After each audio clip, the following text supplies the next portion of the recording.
नमस्कार, epic crime न्यूजमध्ये आपले स्वागत.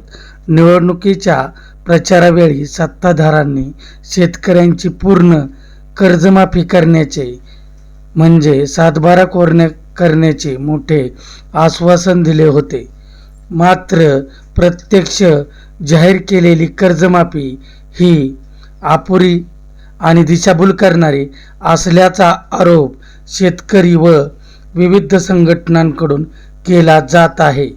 तरी सविस्तर माहितीसाठी चॅनलला सबस्क्राईब करा.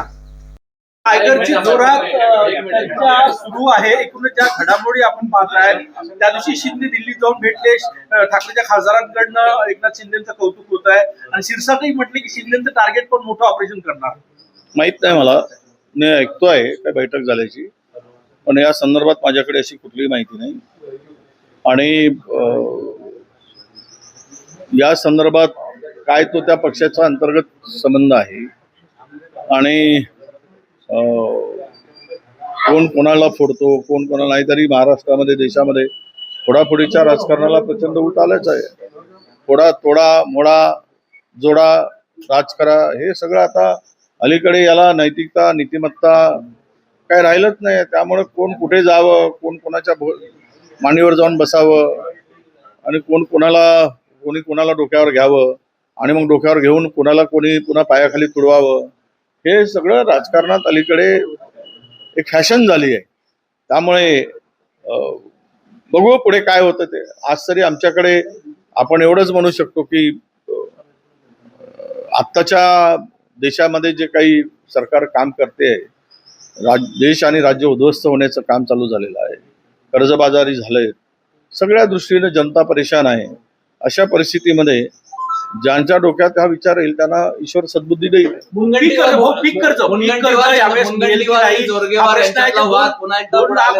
माफ झालं त्यानंतर ते सातबाऱ्यावरून हटलं नाही, नोडूज मिळणार नाही, मग लोन मिळणार की नाही पीक कर्ज हा सगळ्यात मोठा प्रश्न. हे बघा, ही फसवी योजना होती 2 लाखापर्यंतच्या कर्जाची, जे काही झोन पर्यंत द्यायचं ठरलं. हा बोजा कायम राहणार आहे. 2 लाखापर्यंत कर्ज, उर्वरित कर्ज शेतकऱ्यांनी भरायचं आहे. शेतकऱ्यांनी शेती विकून ते कर्ज भरल्यावर 2 लाख त्याच्या खात्यात जमा होतील. ही शुद्ध ही अशी ही बनवाबनवी हे सरकार शेतकऱ्यांच्या सोबत करत आहे. ते म्हणजे अशी बनवाबनवीमध्ये पुरुष हा स्त्री पात्र घेतो आणि स्त्री पात्रामध्ये काम करतो आणि पुरुष पात्राला भुलवतो. तसं हे सरकार स्त्री पात्रामधून शेतकऱ्यांना भुलवण्याचं काम करत आहे. अशी बनवाबनवी चालली आहे. मुळात त्याचा काहीच फायदा होणार नाहीये. आणि आज उद्या जर बोजा कायम राहिला तर पुढचं पीक कर्ज मिळणार नाही. म्हणजे शेतकरी शेती कशी करेल?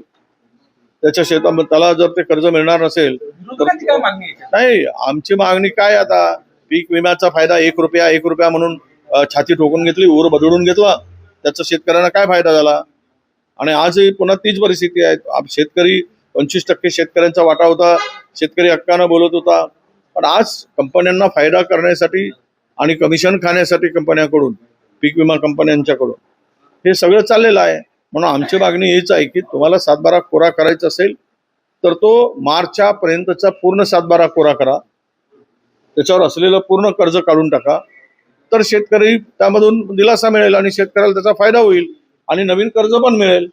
पण मार्चमध्ये न करता तुम्ही जर तो बोजा तसाच ठेवला तर शेतकऱ्याला उद्ध्वस्त करण्यामध्ये तुमची भूमिका ही स्पष्ट